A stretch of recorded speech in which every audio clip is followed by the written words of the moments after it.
As Season 2 House of the Dragon gets ready to start, Steve Toussaint, who plays Lord Corlys, gave fans a look into his mind. In a recent interview with Extra, Toussaint talked about how Corlys really feels about Rhaenyra, who he's most excited to see at the upcoming Game of Thrones fan convention, and what to expect in Season 2 when the Hightowers face off against the Targaryens in an epic and bloody battle. Lord Corlys' House of the Dragon Season 2 mindset teased by Star. Steve Toussaint, who plays Lord Corlys on House of the Dragon, is giving hints about how he feels about things as Season 2 begins. George R.R. Martin and Ryan Condal's prequel series to Game of Thrones continues to adapt A Song of Ice and Fire, showing what happened before the Dance of the Dragon. It's about the royal family of House Targaryen and the power struggle that split them up. Corlys Velaryon, the Lord of Driftmark and the husband of Rhaenys Targaryen, was a character in Toussaint's books. He was married to Rhaenys Targaryen and often tried to protect his family, but he never seemed to care about the Hightowers and Greens. After all the bad things that happened in the first season, Corlys ends up siding with Rhaenyra and the Blacks, and people can't wait to see what he does next. In a recent interview with Extra, Toussaint gave a hint about how his character felt after the end of Season 1 of House of the Dragon. Even though Corlys doesn't like Rhaenyra, the actor said he does see her as the rightful heir to the Iron Throne, not Aegon, whose rise to power was planned by Alicent and Otto Hightower. Their land grab was dishonest, and he said that the Hightowers should pay for that, as well as Lucerys' death. He said, "I think it's pretty clear from the end of the last season that he's decided that Rhaenyra is the rightful heir to the throne. No matter what I think of her, the Hightowers' land grab was treacherous, and they need to pay for it. Plus, my grandson was killed. We know he's not my grandson, but he was my grandson. So I think that's where he's at." Will the Hightowers stay on top in House of the Dragon Season 2? Fans of House of the Dragon want the Hightowers to pay for what they've done, but with the support of their Green Party, it wouldn't be easy for them to lose power. After King Viserys died and Rhaenyra's son was killed by Aemon's dragon, Vhagar, viewers last saw the plan to quickly crown Aegon take place. Some might say that the season finale was the turning point that led to the Targaryen Civil War, but dislike for the Hightowers grew over the course of the series.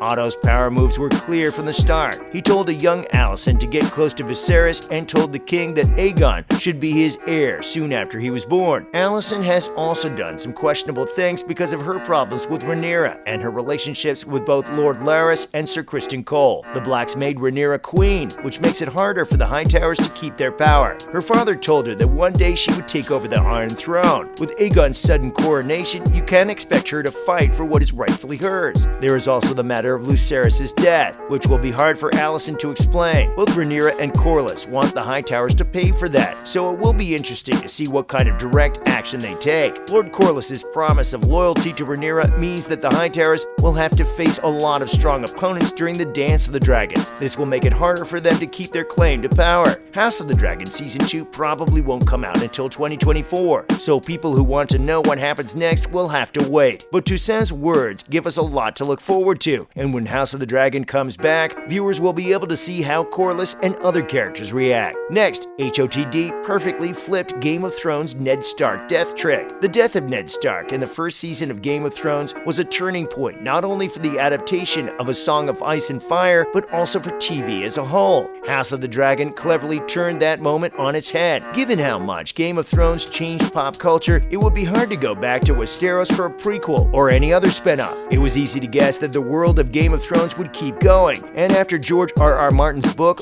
Fire and Blood came out, a show about the Targaryens was the obvious choice. House of the Dragon had to be careful not to use the same tricks that Game of Thrones did. Viserys I and Ned Stark are very different people, but there are some things they have in common. Ned Stark and King Viserys Targaryen were both peaceful men who tried to see the best in every situation. However, their naivete caused them to start major fights. Given that Ned Stark and Viserys Targaryen did similar things, House of the Dragon could have tried to kill Viserys in a shocking way like Ned did. Thankfully, that didn't happen on the show. Ned's death was unexpected because it didn't seem likely, but Viserys' death in House of the Dragon was a long, inevitable process that anyone could have seen coming. HOTD proves GOT's perfect Season 1 ending death trick can't be repeated. The fact that House of the Dragon didn't try to copy the way Game of Thrones ended Season 1 with Ned Stark's death shows how iconic that ending was. House of the Dragon could have been less clear about Viserys' condition and then shocked viewers at the end by showing how bad it was for the king. House of the Dragon could have also been about whether or not someone in Viserys' court was poisoning him, making it a mystery whether or not he would die, but nothing would have been as effective as Ned Stark's death. The first book in the ASOIAF series, A Game of Thrones, makes the reader think that Ned Stark is the main character and is safe because of that. It wasn't easy, but the show Game of Thrones did a great job of recreating that feeling. The way Ned died in Game of Thrones changed a lot of the ways characters die on TV, so people are now more ready for a shocking death in a similar show. Because of this, it is harder for shows like House of the Dragon to copy the Ned Stark twist from Game of Thrones Season 1. Even Game of Thrones couldn't do it again, with the Red Wedding being the only possible exception. Moving on, House of the Dragon star teases more chaos from Aegon in Season 2. Tom Glenn Carney, who plays Aegon, can't wait for Season 2 of House of the Dragon to start so that his character can cause trouble. Aegon is the son of Viserys, Paddy Considine, and Alicent. He is an important character in House of the Dragon, Olivia Cook.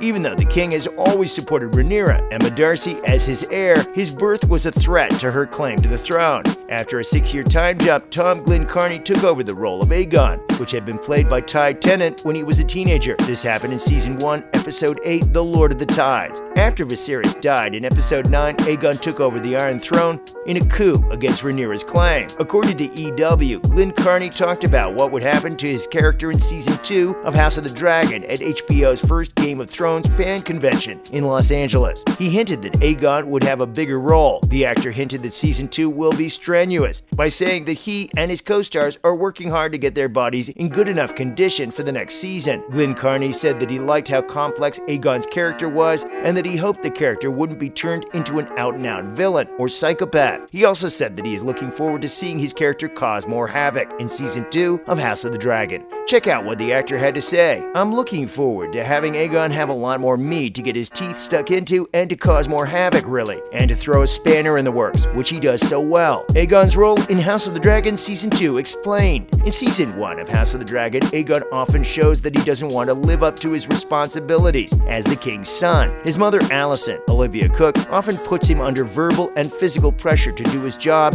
and do what she wants. Even though Aegon has a respectable job at court, he's a wild card in the Targaryen family. He left his place in the household to have babies in King's Landing and raped at least one servant. His erratic behavior and deep-seated insecurities, which may have come from how he was raised, put the family's name and reputation at risk and show Alicent to be a liar. Rhaenyra was the heir before Aegon was the king's firstborn son, but Alicent often thought ahead in the fantasy show. She worried that her son's existence was a threat to Rhaenyra and could put her family in danger, and she also wanted the power that would come with having her mild-mannered son in charge. Things came to a head when, after Viserys died, Alicent put her oldest son on the Iron Throne, even though he had many problems. This choice will give Aegon, who is dangerously unstable, a lot of power in Season 2 and also start the Targaryen Civil War. Glenn Carney's comments suggest that Aegon will still be a wildcard in Season 2 of House of the Dragon, maybe by ignoring his mother's and his council's orders to do what he wants. The HBO series has already changed things from the book by George R.R. Martin, which could mean that Aegon will play a bigger role in the upcoming wars. Given that he smiled when the kingdom cheered at his coronation, House of the Dragon Season 2 could show a previously uninterested Aegon leaning into his newfound power, which could be bad for Westeros. Well, that's it for today, guys. Hope you enjoyed the video. Hope you guys are as excited as we are about the second season. Don't forget to like and subscribe. Till next time, cheers!